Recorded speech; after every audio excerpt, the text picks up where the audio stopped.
Bento Acairu vem aqui anunciar o início do Congresso, que a todos vai agradar, discutindo amanhã sem querer adivinhar, mas com um objetivo. Vamos juntos preparar para toda mudança vinda, vamos nos conectar. É o que a primeira mesa vem aqui apresentar. Eu sou e quem é normal, e esse novo você, quem é esse novo? Será que esse novo não está ficando velho? Eu não sei. Então, é uma conversa bem bacana, né, que a gente pode traçar aqui nessa discussão que estamos vivendo. Hoje ainda temos essa presença do Marcelo, e também hoje ainda vamos ter a presença do Dr. Marcílio Bastos, às 19h30, que a Secretaria de Justiça também, o caso Martins, abordando o tema como Smart City, abrindo caminhos para um futuro sustentável. Depois da nossa palestra com o Marcelo, terá outra. Amanhã será imperdível, vocês não podem perder amanhã um momento cultural logo cedo para aquecer a gente, né? Você vê, Marcelo, bem estilo baiano, um movimento, depois a apresentação de trabalho científico, aí vai ter uma abordagem bem interessante sobre como está a nova gestão educacional e o novo perfil desse educador, né? Como seria esse profissional. À tarde vamos ter amanhã desafios e oportunidade de empreender no Brasil e fora do Brasil, com participação de brasileiros e pessoas de Portugal. Nós temos aí pessoas de Portugal, de Espanha, de Inglaterra. Queremos agradecer o grupo todo que está conosco. Um grande painel com os conselhos de classe amanhã também vai acontecer, com o Conselho de Contabilidade, a Ordem dos Advogados do Brasil, muito interessante a discussão amanhã, a Associação de Psicopedagogia, o Conselho de Administração, o Conselho de Psicologia. Então, vai ter uma discussão muito interessante. Como é que vai ter esse novo profissional aí que tanto se fala e se diz? Um grande painel, né, à noite, a psicologia, doutor Marcelo, à frente aí, falando sobre a noção da normalidade. Amanhã também terá isso, e depois discussões sobre as organizações contábeis, o que é digital, o que é online. Encerra o dia muito bacana amanhã com um novo olhar empresarial. Então, veja que riqueza de programação. Na sexta-feira, o dia então, vai ficar já deixando saudade, né? Iniciaremos com um novo perfil do educador infantil, depois o perfil da contabilidade frente às transformações que vão acontecer no mercado. Teremos à tarde uma discussão sobre justiça restaurativa, e também um tema atual, que é o enfrentamento do racismo no mundo digital, né? Essa discussão hoje ela é bem presente, amanhã vai acontecer, desculpe, na sexta-feira isso. À noite da sexta, um tema bem de hoje no momento, é o uso da inteligência artificial no mundo do trabalho. Não podia ser diferente, né? Pelo histórico da instituição, fazer uma abordagem desse novo normal e a gestão da responsabilidade social. Uma instituição centenária como a Fundação Visconde de Cairu, de 115 anos de existência, sempre, Marcelo, se preocupou com a responsabilidade social. Todo o público que está nos ouvindo sabe a seriedade e o conceito que essa instituição tem hoje, a gente pode dizer, na Bahia, no Brasil e no mundo. E nós temos pessoas, ex-alunos já, vivendo em outros países, a exemplo dos Estados Unidos, de Bélgica, de Espanha, e sempre tem mostrado Canadá, e sempre tem mostrado assim um interesse, uma admiração pelo trabalho da instituição. E não podia ser diferente, né, como bons baianos que somos, fechar o grande evento na sexta-feira, doutor Marcelo, com chave de ouro. Nós vamos fechar com um momento cultural, com cordel, com música. Então, vai ser bem interessante na sexta-feira a gente ter esse encerramento brilhante, né? E é esse o desejo que eu quero inicialmente como presidente da instituição, desejar a todos que tenham grandes aprendizados neste congresso, que essa troca de experiência, essa conexão de saberes entre as pessoas façam com que a gente, ao término deste evento, saiamos melhor do que iniciamos. É o desejo que eu tenho para todos vocês que estão aí nos ouvindo, um público seleto. Nós estamos com quase 2.000 pessoas participando do evento, então isso é uma riqueza muito grande para a gente enquanto instituição. E, para iniciar a nossa conferência, né, de abertura com o doutor Marcelo Ricardo Pereira, ele que é psicólogo, psicanalista, mestre em educação, doutor em educação, psicologia e educação, pós-doutor em psicologia escolar e do desenvolvimento, da teoria psicanalítica, psicopatologia clínica e psicanálise da educação social.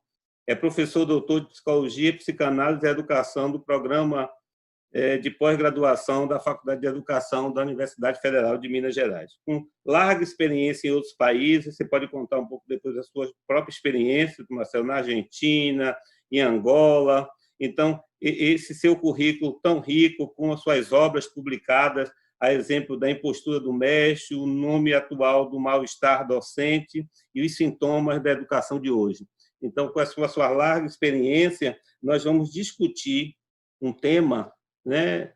A gente vai mediar essa sua fala no sentido da gente trabalhar conectando os saberes, o novo normal e esse novo você.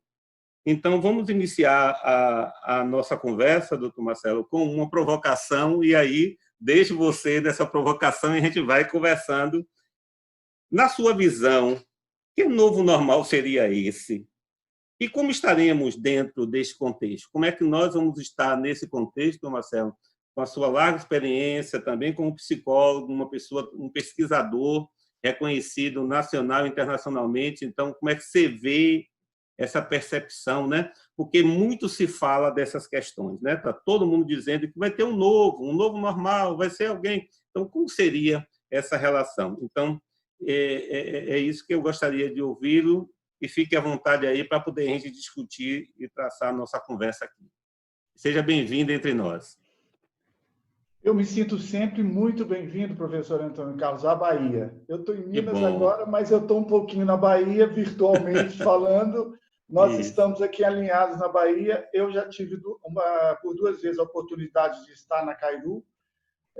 Eu parabenizo vocês pelos 115 anos e pelo trabalho sério, voltado mais para uma questão social, política, de fundamentação de um trabalho bastante profícuo em Salvador, né? E até diferencial, eu diria, em relação às faculdades particulares e às universidades particulares. Então, eu sou muito grato e aceitei com muita alegria o convite. Me senti honrado em estar aqui com vocês para a gente conversar sobre um tema que está quente, né? Esse tema é o tema vigil da contemporaneidade. Eu quero agradecer também, assim como você o fez, a Vilma, a Inês, o próprio Roberto agora conosco, e também as pessoas que me convidaram inicialmente, a Thelma, e fazer uma menção também ao Bionor, que são pessoas da casa, perfeito, que são super solidários a mim e acompanham o meu trabalho. Então, me sinto muito honrado, muito obrigado por essa parceria e, sobretudo, por a gente estar abrindo o evento com essa temática, né? Novo normal, professora CR, que coisa, né? É verdade. Eu talvez vou convidar vocês todos, vou convidar para que a gente possa conversar sobre qual a possibilidade de a gente colocar o novo normal em suspeição, quer dizer, em suspeita, ou em questão. Óbvio que a gente está vivendo um novo normal do ponto de vista comportamental e atitudinal, superficialmente falando, a gente está vivendo um novo normal porque a gente está, a maneira do comportamento, agindo diferentemente. Mas, no fundo, a gente tem que perguntar se há uma estrutura mudada, se o novo normal apresenta uma mudança estrutural na nossa existência, enquanto não só a pessoalidade, enquanto não só de forma pessoal, mas também em termos de nação, em termos de localização e etc. Qual que é o convite? Vamos colocar o novo normal em questão, porque a hipótese que eu levanto é a seguinte, professor. Todo momento de crise, a gente gera alguma utopia, alguma vontade de ser diferente depois da crise, né? A história das crises fazem isso. E a minha hipótese é, diante do Covid, que é uma crise sanitária enorme que a gente está vivendo atualmente, a nossa guerra, para alguns, né? Nós estamos vivendo a nossa guerra. Qual é a nossa utopia para depois dela, né? Então, a minha hipótese é que talvez a gente não tenha, na verdade, uma utopia futura, uma ideia futura de saída disso que não seja só voltar ao normal, que é o que a gente está dizendo o tempo todo. Ai, que vontade de voltar ao normal. Quer dizer, mas um normal que é extremamente prejudicial e foi muito complicado para nós hoje. Então, a hipótese é essa. Talvez não exista novo normal, porque não existe para onde a gente deseja ir, né? Para onde o país, enquanto vetor, enquanto desejo coletivo, queira ir. Explico isso. Vamos por partes. Veja bem. Vamos pegar 3 momentos da história que talvez a gente possa pensar juntos essa questão. Vamos imaginar a Segunda Guerra Mundial, as guerras mundiais europeias, a Guerra Fria, o Vietnã nos Estados Unidos e as ditaduras militares aqui na América Latina.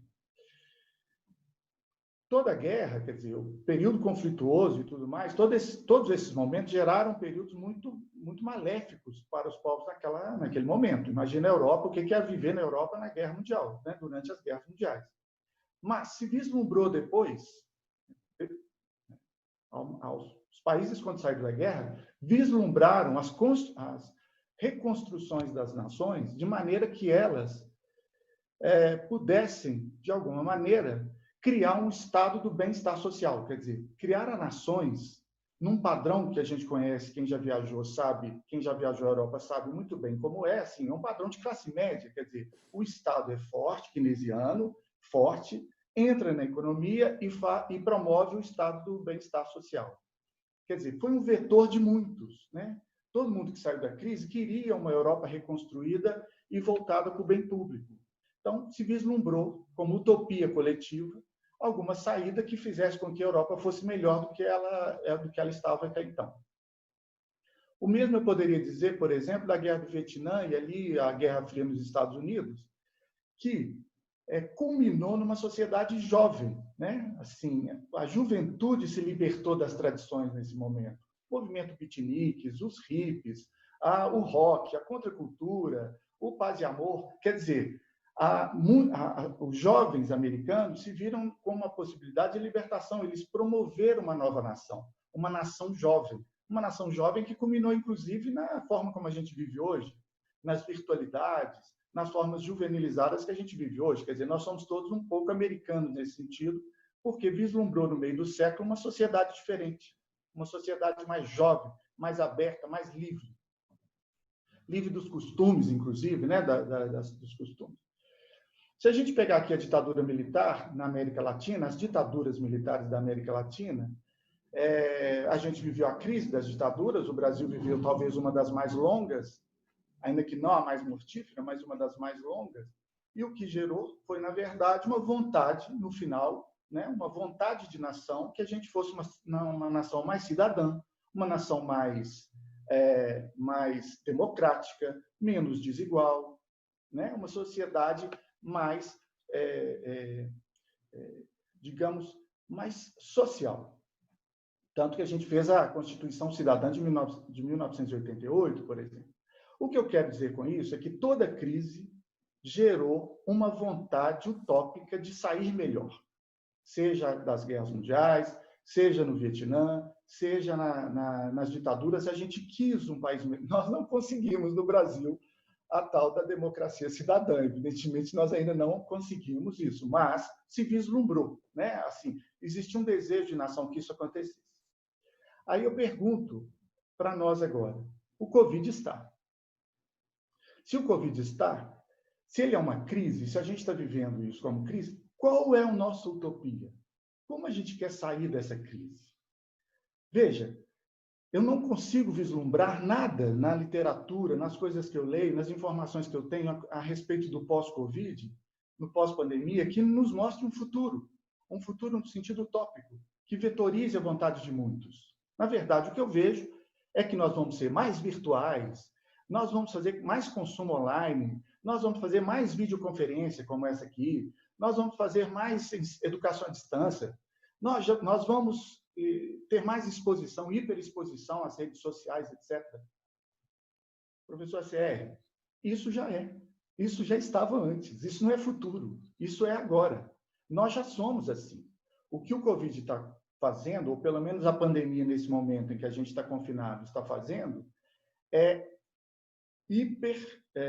dimensionar isso. Quer dizer, nós levamos... Acelerar, talvez, alguns que estavam inertes. Totalmente. Né? Mas é algo que já era, não é futuro. Isso não é futuro, compreende? A videoconferência a gente já fazia. Compras online a gente já fazia. Exposição em rede social a gente já fazia. Para você ter uma ideia, doutor Marcelo, o que o senhor está falando é tão verdade aí que as acelerações, né? Vou dizer dados, como as coisas aceleraram. Vou dar o exemplo da própria plataforma que nós estamos usando, que é a plataforma Zoom.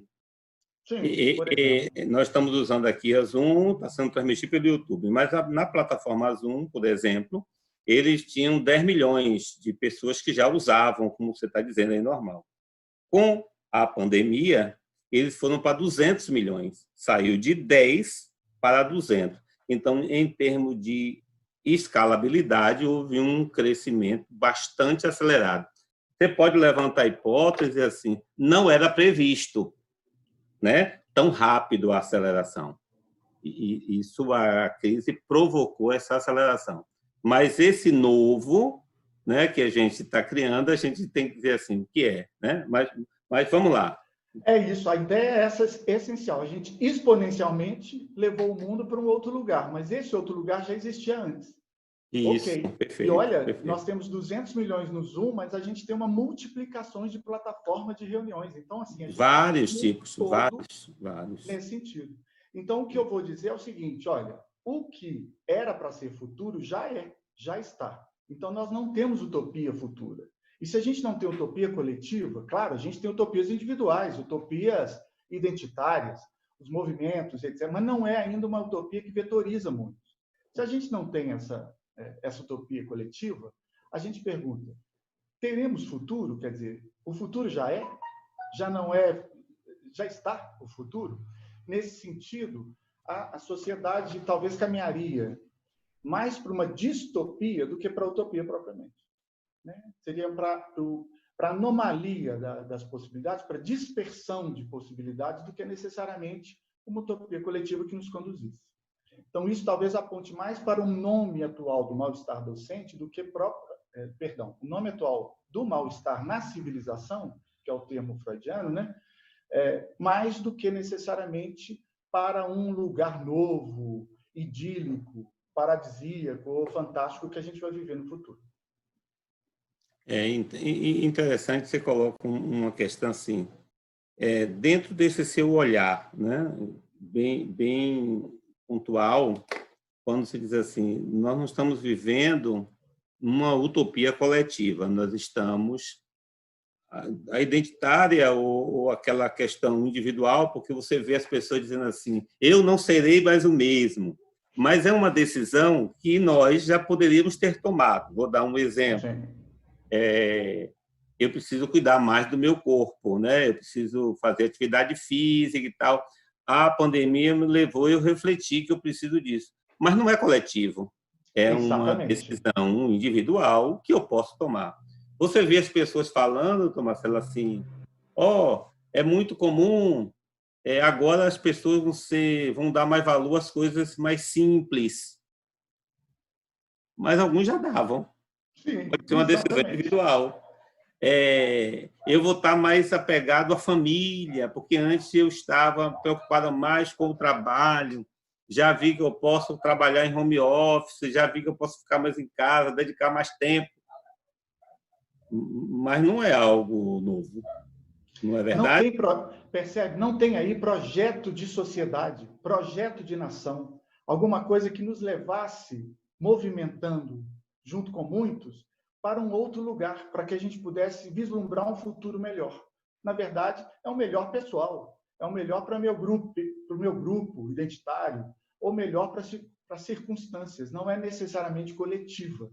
E isso Perfeito. Talvez seja um problema para nós hoje, porque nos joga de frente para a questão do que a gente chama de mal-estar, que é essa angústia pessoal que todo mundo está vivendo, não só porque o Covid está, mas porque a sociedade também não apresenta saídas, né, para ela mesma. E como é que você vê a questão, assim, até pela sua própria formação como psicólogo, psicanalista, em relação à esperança? Toda vez que eu falo isso, eu só lembro do Paulo Freire quando ele fala do verbo esperançar, né? Então, sim. porque as pessoas vão perdendo no seu percurso aí, muito bem de você, essa angústia que vai trazendo, e as pessoas dizem assim, mas eu não tenho, eu vou esperar o quê? Eu não sei o que será o amanhã. Eu posso estar desempregado, eu posso não conseguir mais, a economia vai voltar à normalidade quando? Então, são questões que começam a aparecer. E como é que você vê essa questão da esperança em relação às pessoas? É bem interessante a gente perceber esse dito, né, nessa conexão. A ideia de esperança, não de esperar, mas de prospectar um futuro, né? Isso é fundamental, porque Paulo Freire é um idealista. Imagina, Paulo Freire é um idealista e talvez seja o nosso mais eminente educador, verdade. Isso. Que o mundo possa reconhecer, né? Isso significa o quê? Que, na verdade, ele sim, tinha essa ideia de utopia, né? Ele estava trazendo essa ideia de utopia, hoje achincalhada por boa parte do país, mas, enfim, ele trazia essa ideia de utopia como possibilidade de esperança. Mas olha o que está acontecendo com a gente. No lugar da esperança, a gente está colocando negacionismo. Isso é um problema para nós. Bem, a gente precisa fazer um preâmbulo para chegar nesse negacionismo, até para saber o que se trata. Porque olha só, professor Sérgio, o que a gente está vivendo é tão nítido para nós que o Covid trouxe, realmente o Covid nos alarmou a tal ponto que nos deixa desesperançados.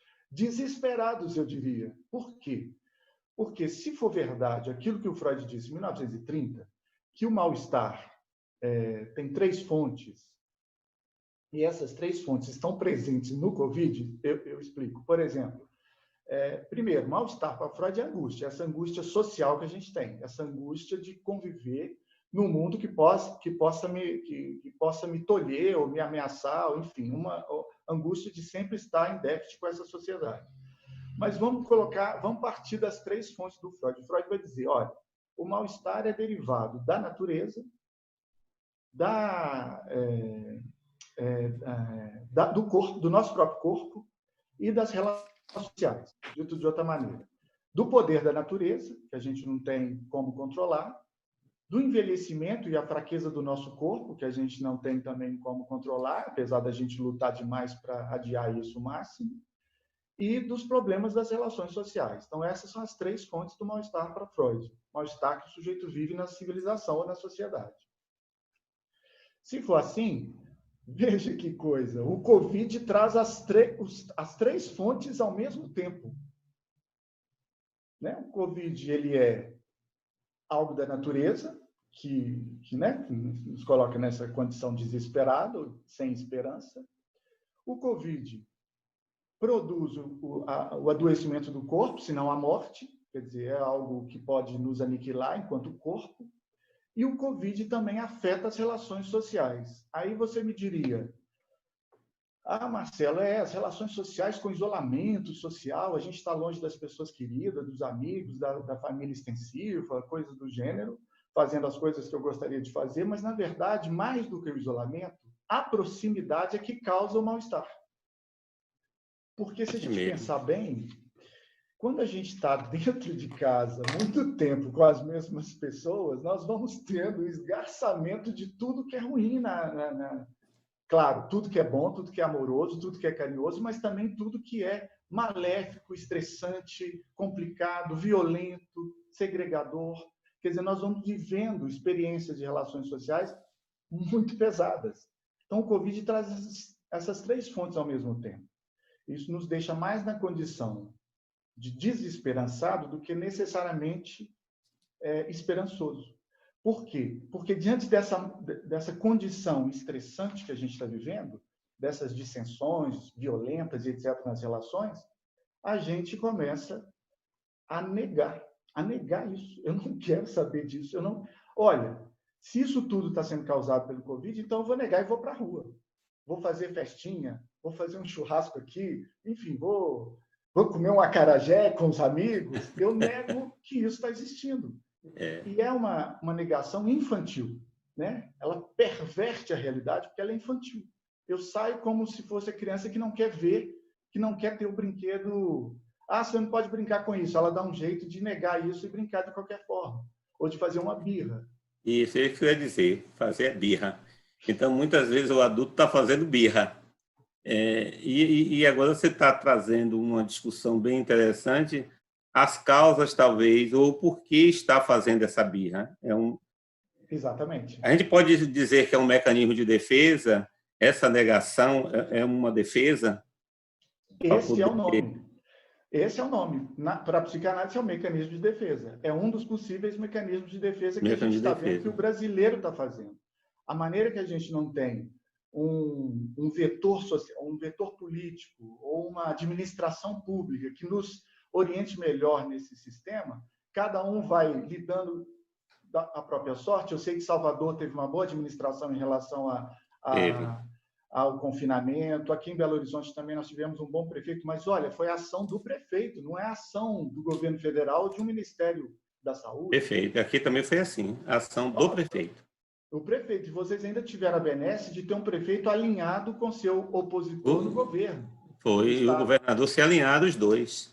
Se alinharam, quer dizer, isso é realmente fazer política para o bem público, mas aí nós não tivemos isso no Brasil afora, ao contrário, a gente teve ações completamente díspares, e isso resultou numa distopia, né? De novo, numa condição anômala, assim, a gente está perdido. Então, o que o brasileiro faz? Nega. Né? Dos mecanismos de defesa é negar. Recusar o ideal. Marcelo, está chegando muitas perguntas. O pessoal está amando a discussão. Sim, e nós vamos, assim, quero dizer às pessoas que estão nos ouvindo que não esqueçam que teremos um sorteio no Congresso, um livro online, um e-book, um curso de extensão da Cairu e um curso de pós-graduação EAD para eles vão ganhar. Vai ser muito bacana para as pessoas aí. Eu tenho dito assim, da palavra crise, eu pego e digo assim, tiro o S, aí fica CRI, para poder sobreviver. E pego o S e cresça.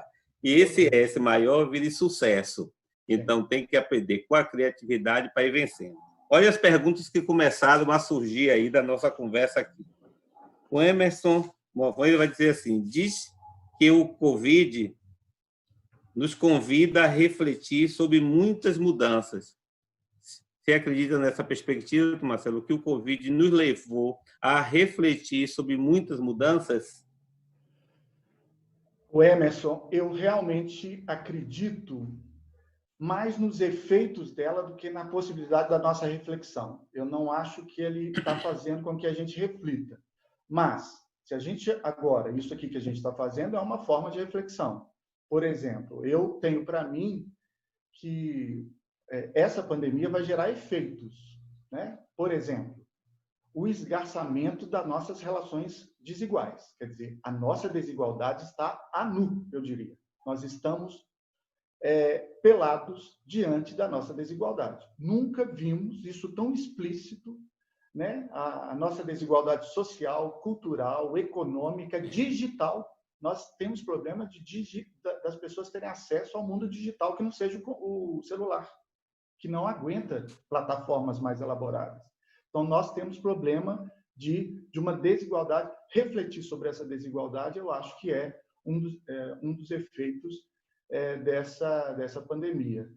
Eu diria talvez mais duas. Uma, nunca se pensou, ou talvez a gente nunca se pensou nesse momento de redemocratização do Brasil, o quanto as nossas instituições políticas e sociais estão frágeis para garantir a constituição do Estado Democrático do Direito. Eu acho que é importante a gente frisar isso.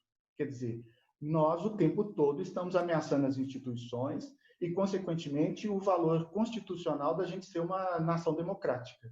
Isso está o tempo todo sendo recolocado e merece que a gente sempre discuta sobre isso.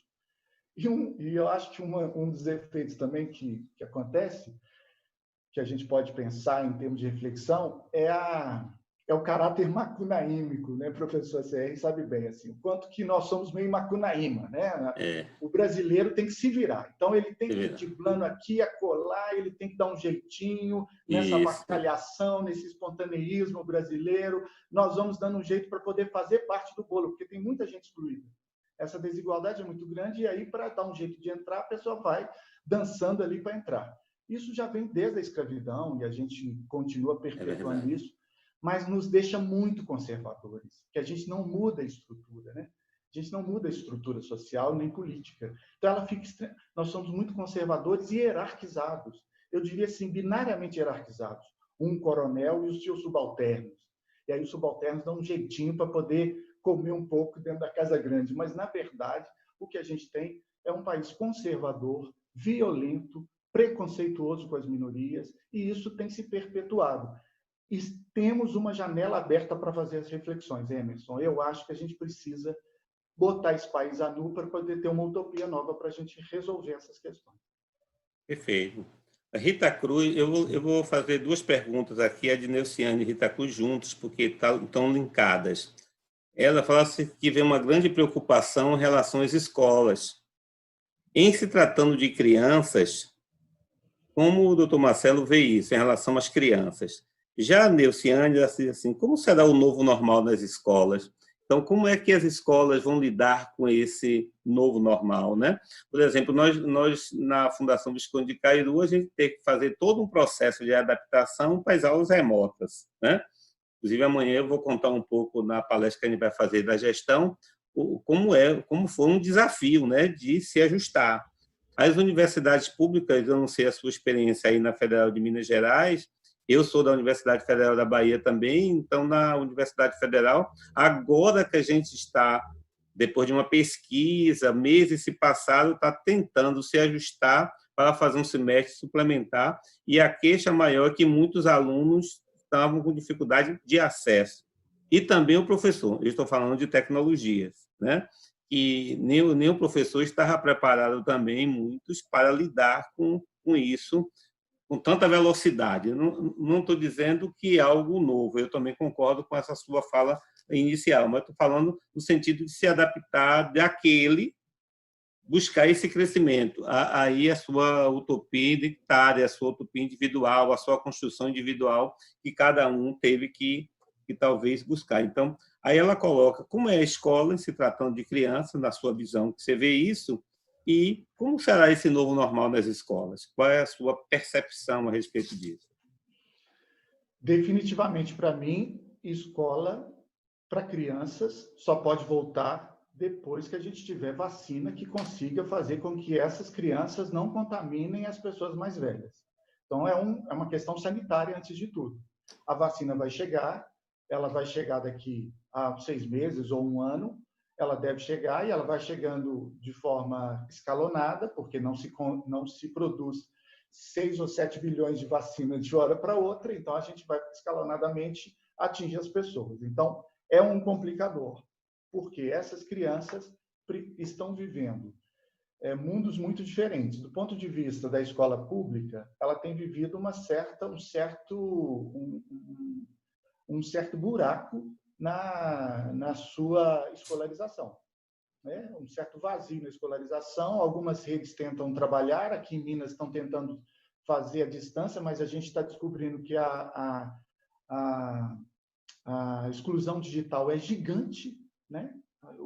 O estado, você conhece bem Minas, sabe que nós temos do Jequitinhonha pobre ao sul rico, então a gente tem uma desigualdade gigantesca nas regionais mineiras, dentro de Minas, eu imagino que a Bahia é igual, então nós estamos vivendo essa desigualdade digital que faz com que as crianças não tenham acesso à escolarização à distância. Do ponto de vista das escolas particulares, até para justificar o pagamento e os salários dos professores, etc., simplesmente as escolas particulares para as crianças estão massacrando as crianças com atividades em casa que sobrecarregam os pais. Então, os pais precisam ser os professores e, ao mesmo tempo, documentar tudo que estão fazendo para postar na escola e a escola poder ter a resolução da sua carga horária. Então, nós estamos tendo uma disparidade enorme, mais uma vez a nossa desigualdade esgarçada, entre aqueles poucos que podem participar de uma escola particular bastante aviltante, assim, bastante cheia de tarefas, diferentemente de uma escola pública que está deixando um certo absenteísmo, uma certa lacuna para ser resolvido do ponto de vista do ensino das crianças. No nosso caso, vocês das instituições, das fundações ou das instituições particulares estavam adiante de nós da universidade pública, porque o ensino à distância já estava mais veiculado, vocês já estavam com mais dispositivos. Isso. Então, vocês estão se adaptando, mas com mais instrumentos para fazer. Por exemplo, eu estou numa universidade que é uma universidade de excelência no Brasil, uma das principais, e atende a 60 mil pessoas, que vai de índio a pessoal sem terra até pessoas de classe média e classe alta. Mas, para nossa surpresa, nós descobrimos que 33% dos nossos alunos não têm acesso ao mundo digital. É a mesma realidade da Federal da Bahia. De uma universidade que é de excelência. Então, imagina se eu estou lá no interior do Brasil, em estados do norte, por exemplo. Então, olha que coisa mais absurda. Nós temos uma boa parcela, 1/3 dos nossos jovens dentro da universidade não tem acesso ao mundo digital, a não ser pelo celular. Então, eles não têm como assistir aulas online. E isso recai, sobretudo, nas ciências humanas e sociais, né, que é onde esse universo que mais acolhe essa população que, porventura, é mais desprovida que está mais desigual no contexto nosso. Né? Muito bem. A pergunta da Rita e da Neuziane é bastante ampla, né? Mas, enfim... Não, mas você deu foi compreensível. A Josiane de Portugal, ela pergunta assim, esse novo normal nos ajudou a ver inúmeras possibilidades de crescimento pessoal e profissional que antes não enxergavam. Você concorda com essa afirmativa da Josiane de Portugal? Josiane, vou refrisar, do ponto de vista das utopias individuais, sim, você pode criar artifícios pessoais para melhorar a sua vida, para melhorar a sua relação com o outro, para melhorar a sua relação no casamento, no namoro, no trabalho, ok.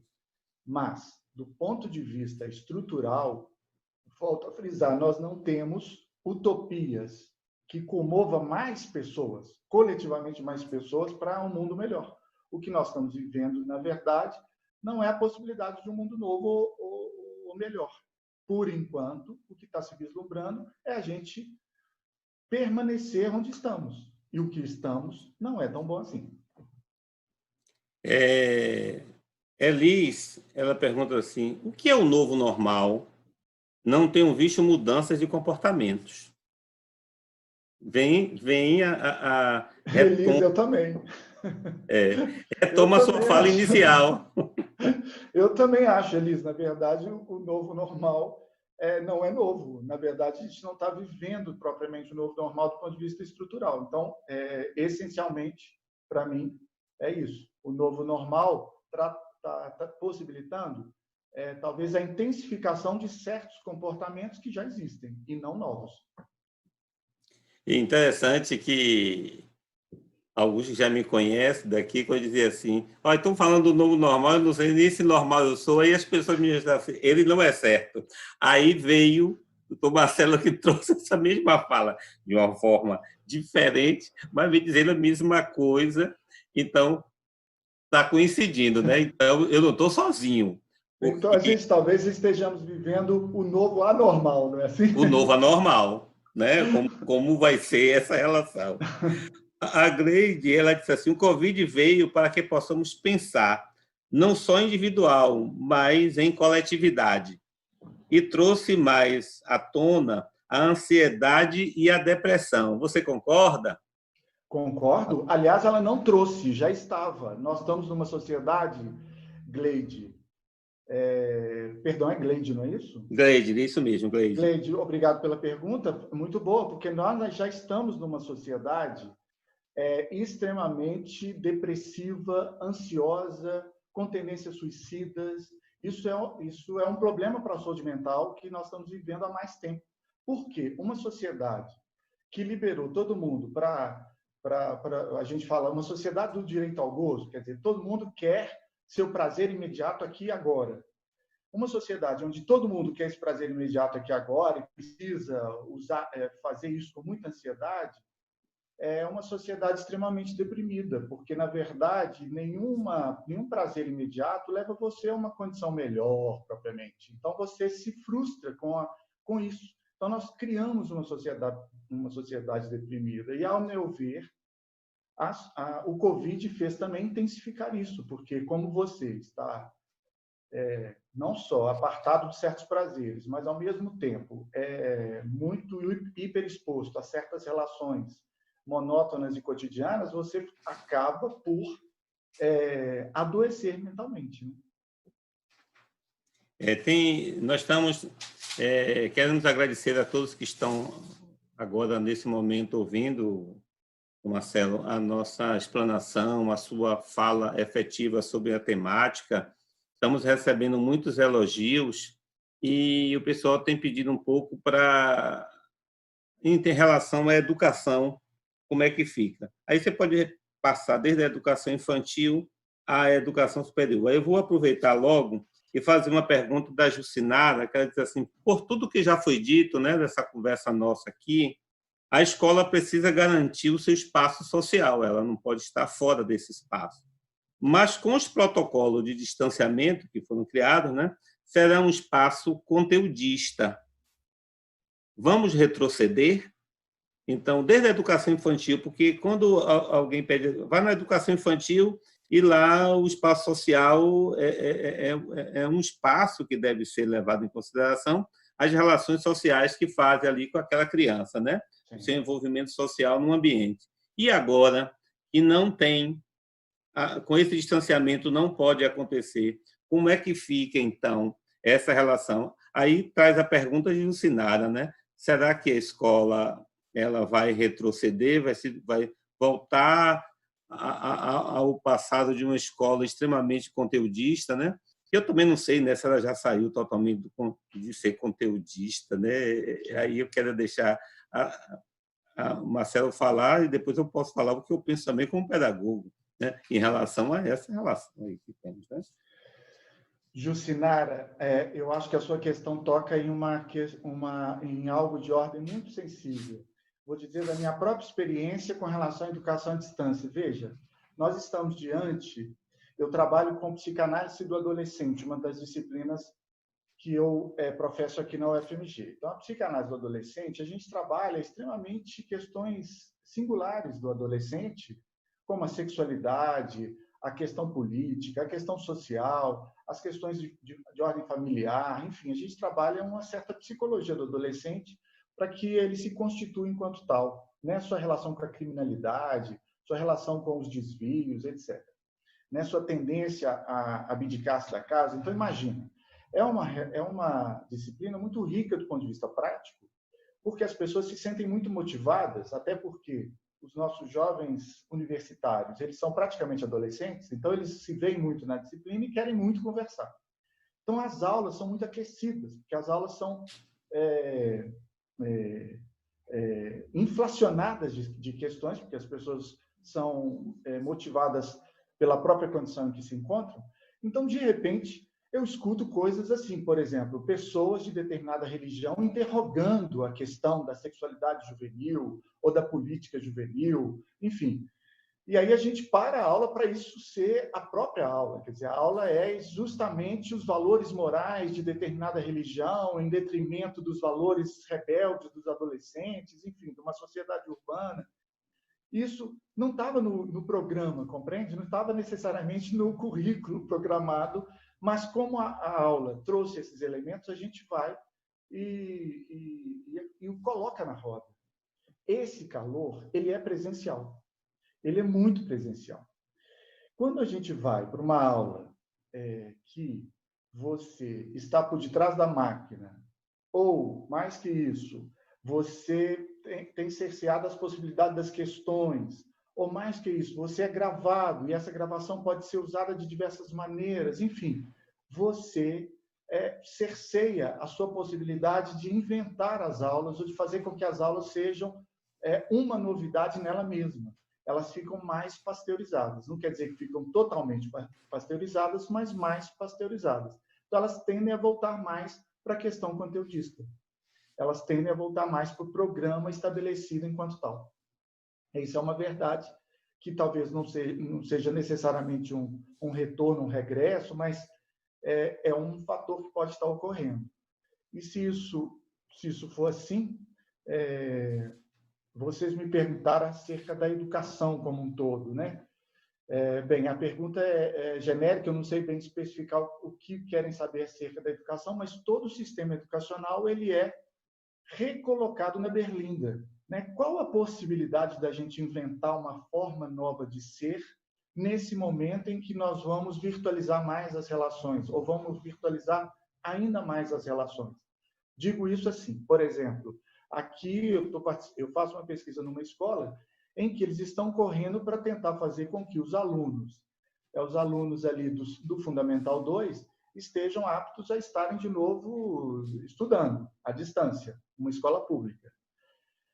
Mas em nenhum momento essa escola convoca todos os seus agentes, professores, funcionários de apoio, direção, coordenação e etc., para sentar e comungar possibilidades. Quer dizer, a pedagogia está correndo atrás, quer dizer, a ordem pedagógica, não o curso de pedagogia, mas a ordem pedagógica está correndo atrás do prejuízo e não da invenção de uma possibilidade nova, de congregar os profissionais e eles pensarem em novos procedimentos. A alteração mesmo da instituição nesse momento. Não, preferem pensar o que a gente pode fazer para voltar minimamente a um estado normal anterior. Ora, um estado que nós sabemos que já não era bom. Por que nós vamos voltar a ele, se a gente está com uma janela aberta que nos possibilita mudar? Tem uma questão, Marcelo, também que a gente pode refletir nessa questão da educação. Eu digo sempre o seguinte: uma aula remota, usando ferramentas digitais, eu não posso, como um professor que trabalha o presencial, querer fazer a mesma lógica à distância. A dinâmica da minha aula digital não pode, ou remota, online, como queira chamar, eu não posso querer transportar aquela minha forma de fazer na sala presencialmente com esse modelo. O que talvez a gente tenha uma deficiência, até com pesquisador na área de educação, que eu vejo é o seguinte: eu sempre trabalho muitas questões das metodologias. Então, os caminhos. Eu acho que talvez esteja agora uma deficiência grande os professores entenderem de metodologia para aulas digitais, porque não foi preparado. Aí, o que é que ele está transportando? O mesmo modelo. Aí, que ele transporta o mesmo modelo, ele tem imensa dificuldade, porque há processos de aprendizagem também com aulas remotas digitais. Absolutamente há. Eu vou dizer por mim, até minha própria experiência, eu testei. Tudo bem, eu sou adulto, eu terminei mais uma graduação no ano passado em teologia e eu fiz à distância, todo à distância. Tudo bem, eu já tenho autonomia e tal, outra história. Mas é possível aprender? Eu nunca tive contato físico com professor nenhum. Eu estava em Salvador e a instituição Centro Universitário era no Paraná, em Curitiba. Então, há possibilidade de aprender. Agora, a forma, o método, a maneira de conduzir, que são levadas diferentes do Marcelo. Então, essas coisas precisam ser também discutidas para que haja essa possibilidade, né, de a gente ver que também existe um outro possível. Não é só possível que eu estava acostumado. Eu sempre digo que a gente tem muita resistência à mudança, né? Você até colocou que o Brasil é muito conservador, então a gente ser conservador já conduz a resistir mudar. Heráclito já deixou uma mensagem há tantos anos atrás: a única certeza que temos é a mudança, os demais tudo é incerto. Nós vivemos no mundo da incerteza, mas a gente constrói, né, cria alguns mecanismos que às vezes dificulta. Olha só, a própria Letícia ela já coloca uma pergunta que você trouxe as discussões e eu complementei com essas discussões agora, que ela fala da didática de ensino para alunos e crianças com a nova didática desse ensino agora novo. O aluno consegue desenvolver a aprendizagem em casa? Consegue.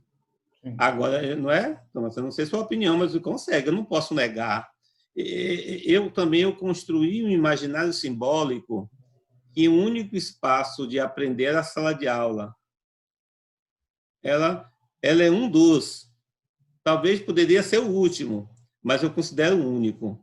Aí eu acho que só eu quero precisar uma questão que é fundamental para nós, porque quando a gente está dizendo, quando eu dei o meu exemplo da escola pública, é porque nós vamos fazer um ensino emergencial remoto, não é ensino à distância. Perfeito. Então, na verdade, nós estamos fazendo uma espécie de remendo do presencial. Do presencial. Porque como nós estamos aquém dos dispositivos da educação à distância, eu não vou ter tutor, eu não vou ter auxiliar para as questões da dúvida, eu não vou ter fóruns, eu não vou ter nada disso dos dispositivos da educação à distância. Perfeito. Nós vamos tentar garantir que o nome já é equivocado, quer dizer, ensino emergencial remoto. Quer dizer, emergencial é como se fosse um tapa-buraco mesmo. Então, a gente verifica que a gente está correndo atrás do prejuízo.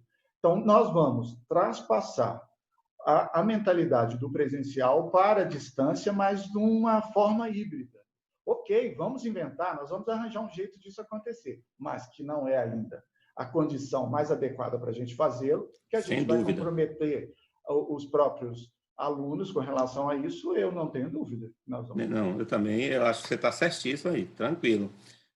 Quero registrar também, Marcelo, que Portugal parabenizando a gente. Em Portugal, recebemos notícia de lá, da terra portuguesa, alto nível de reflexões apresentadas, e estamos presentes no Congresso. Queremos agradecer aos portugueses que estão conosco também, nos prestigiam. Um abraço aos portugueses, do país para qual eu volto sempre.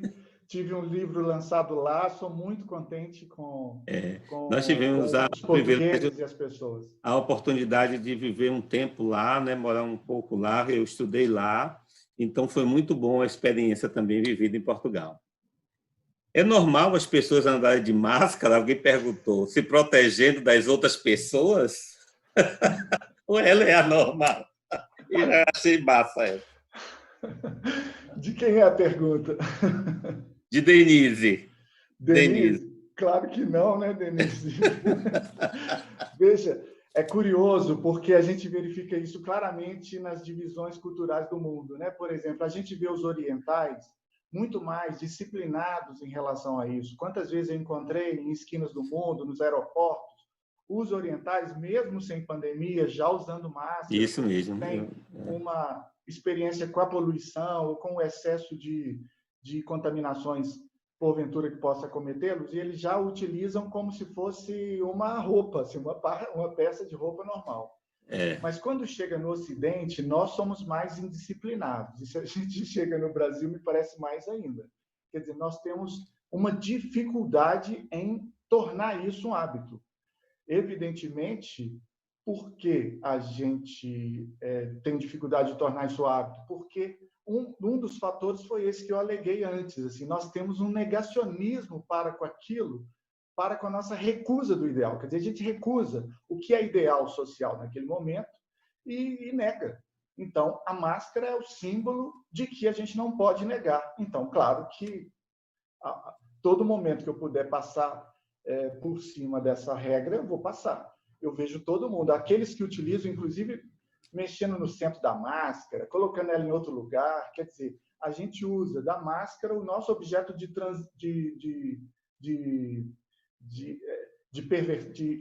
transgressão da própria regra, né?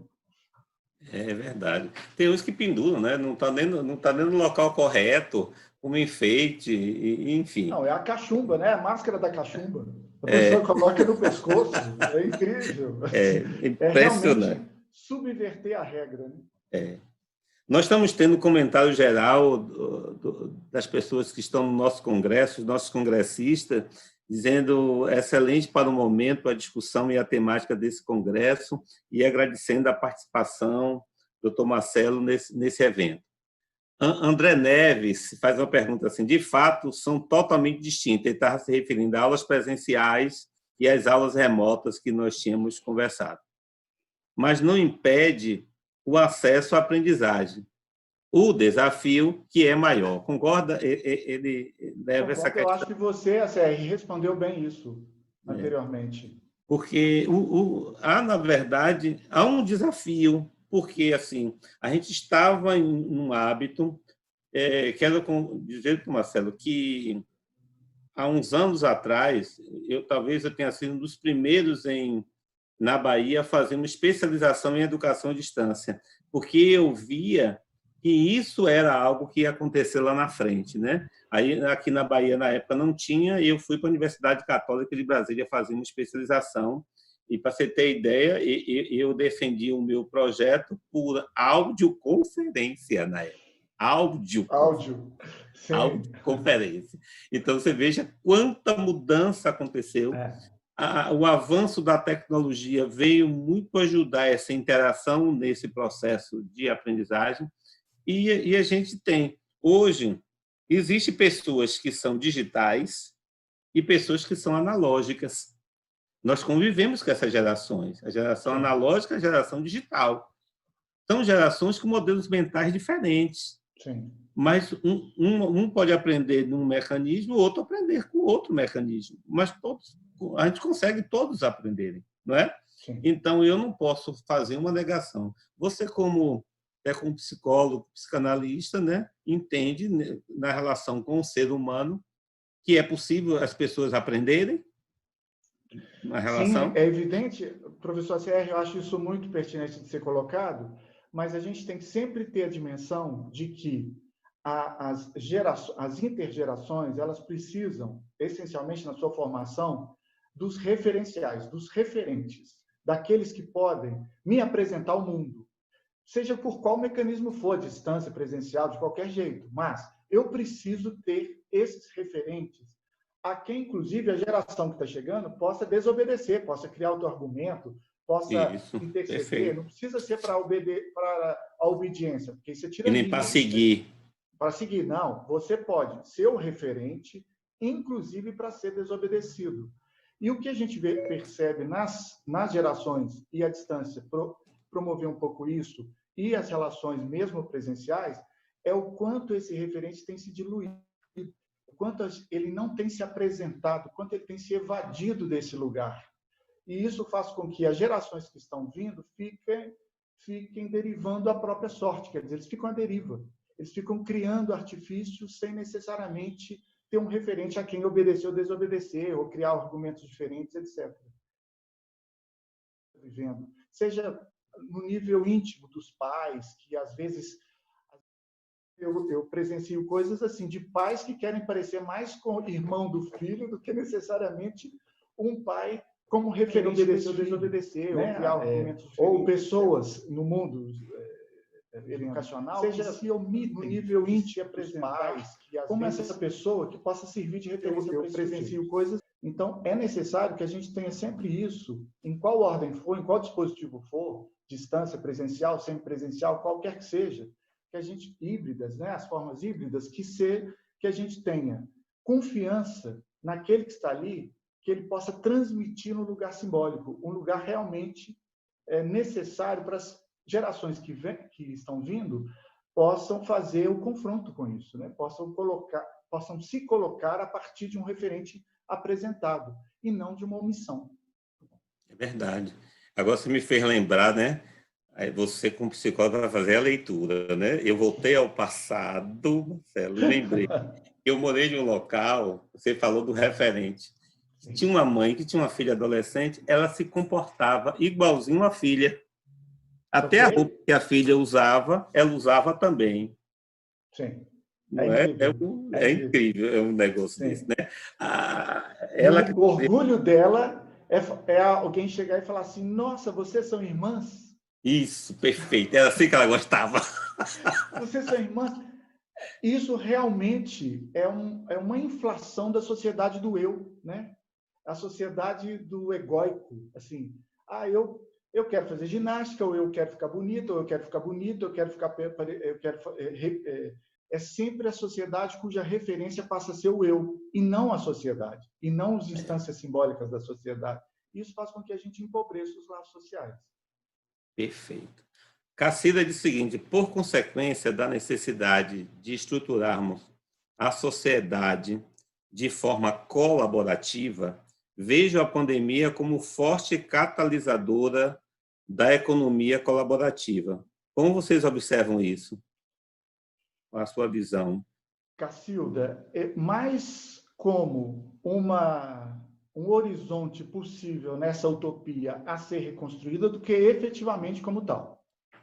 Né? Eu acho que eu fui bem claro com relação a isso no início, ou seja, nós, uma sociedade mais ambiental, mais cooperativa, mais colaborativa, mais solidária, eu acho que isso é mais um horizonte a ser construído como utopia do que necessariamente nós temos isso agora. Uma sociedade mais egóica, em que eu quero o meu prazer imediato, o que eu vou gozar aqui agora do que eu tô vivendo, não é uma sociedade que está pensando solidariamente, colaborativamente, cooperativamente, ambientalmente. Então, eu acho que é necessário a gente construir isso enquanto utopia possível. E é se solidarizar, e é ajuntando forças mesmo, né? Conhecendo outras pessoas pensando isso, participando de grupos, inflacionando esses grupos para isso mudar as mentalidades que, porventura, estão no país agora. E eu vejo muito forte aquele dito mundo VUCA, né? Nós estamos vivendo num mundo muito volátil, né? Volátil, tudo muito líquido, né? Tudo é muito líquido, tudo é agora, não se pensa muito. Aí eu fico conversando com os alunos, inclusive, que querem registrar a presença de muitos estudantes da Fundação Visconde de Cairu, tanto da graduação quanto da pós-graduação, estão aqui conosco. Quero parabenizá-los pela participação e os nossos queridos professores que estão bem atentos a isso. E eu tenho dito muito, Marcelo, aos alunos, assim, tem o leitor astronauta e o leitor mergulhador. Então, nesse mundo volátil, muitos estão querendo ser leitor astronauta, só lê por cima, não aprofunda nada. Sim. Então, nós estamos vivendo numa sociedade um pouco assim, e que a gente vai dando valor. Aí eu fico fazendo algumas reflexões, né? O que é que vira esses digital influencers, essas pessoas que começaram a entrar nas redes sociais? Pode observar que na fala das pessoas a maioria delas são vazias, sem muito aprofundamentos, e tem muito seguidor. E talvez aquele outro que tenha um aprofundamento da sua fala, das coisas que constrói, tem mais dificuldade de ter seguidor porque não fala a língua do volátil.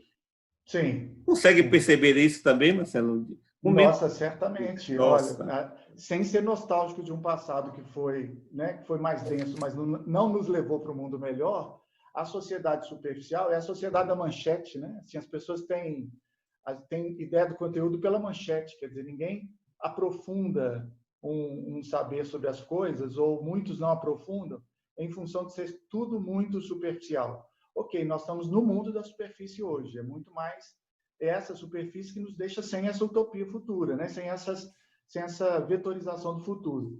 Mas é fundamental que a gente entenda que é um ethos da contemporaneidade, quer dizer, o mundo nos virtualizou a tal ponto, né? Nos hiperdigitalizou a tal ponto que nos coloca sempre nadando em cima de uma superfície.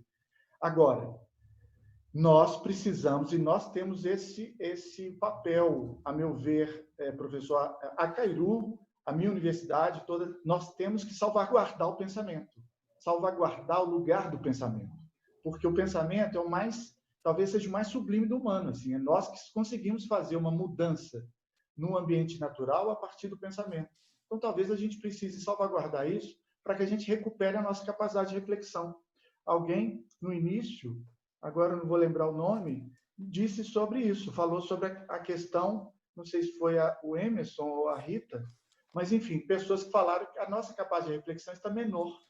É isso, nós temos que talvez recuperar a nossa capacidade de reflexão.